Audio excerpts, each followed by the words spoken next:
മലയോര ജനതയ്ക്ക് ആശ്വാസമായി ഭൂപതിവ് ഭേദഗതി ചട്ടങ്ങൾ അംഗീകരിച്ച് മന്ത്രിസഭ. മുഖ്യമന്ത്രിയാണ് വാർത്താസമ്മേളനത്തിൽ നിർണായക തീരുമാനം പ്രഖ്യാപിച്ചത്.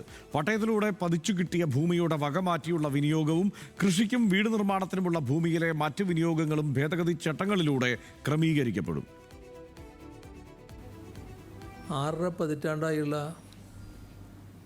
മലയോര ജനതയുടെ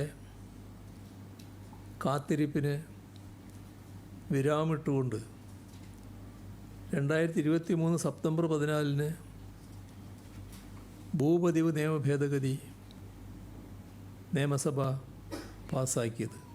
6.5 പതിറ്റാണ്ടായുള്ള മലയോര ജനതയുടെ കാത്തിരിപ്പിന് വിരാമമിട്ടെന്ന് പറഞ്ഞാണ് മന്ത്രിസഭ അംഗീകരിച്ച ഭൂപതിവ് ഭേദഗതി ചട്ടങ്ങൾ വാർത്താ സമ്മേളനത്തിൽ മുഖ്യമന്ത്രി അവതരിപ്പിച്ചത്. ഭേദഗതി ചട്ടങ്ങളിലൂടെ പട്ടയം ലഭിച്ചവരുടെ 2 പ്രധാന ആവശ്യങ്ങൾ അംഗീകരിക്കപ്പെടുകയാണ്. ഒന്ന്, പതിച്ചു കിട്ടിയ ഭൂമിയിൽ ഇതുവരെ ഉണ്ടായിട്ടുള്ള വകമാറ്റിയുള്ള എല്ലാ വിനിയോഗവും ക്രമീകരിക്കും. 2, കൃഷിക്കും ഭവന നിർമ്മാണത്തിനുമായി നൽകിയ ഭൂമി ജീവനോപാധി ലക്ഷ്യമാക്കി മറ്റാവശ്യങ്ങൾക്ക് ഉപയോഗിച്ചിട്ടുണ്ടെങ്കിൽ അതും ക്രമീകരിക്കും.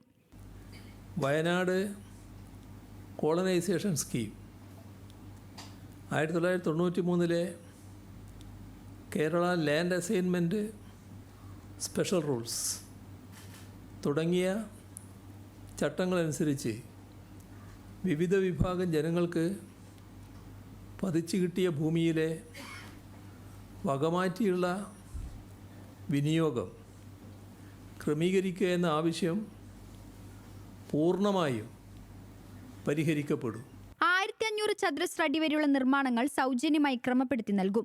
1500 മുതൽ 3000 ചതുരശ്ര അടി വരെ ക്രമപ്പെടുത്താൻ ഭൂമിയുടെ ന്യായവിലയുടെ 1% തുക കെട്ടിവെക്കണം. 3000 മുതൽ 5000 ചതുരശ്ര അടി വരെ 5%, 5000 മുതൽ 10000 ചതുരശ്ര അടി വരെ 10% എന്നിങ്ങനെയാണ് ഫീസ്.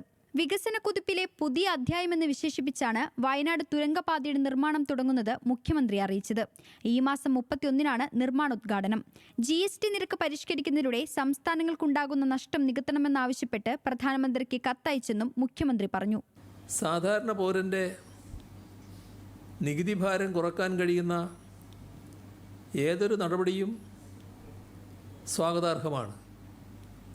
പക്ഷേ സംസ്ഥാനങ്ങൾക്കുള്ള വരുമാന നഷ്ടത്തെക്കുറിച്ച് വലിയ ആശങ്കയാണുള്ളത്. ഇത് ചൂണ്ടിക്കാട്ടി പ്രധാനമന്ത്രിക്ക് കത്തയച്ചിട്ടുണ്ട്.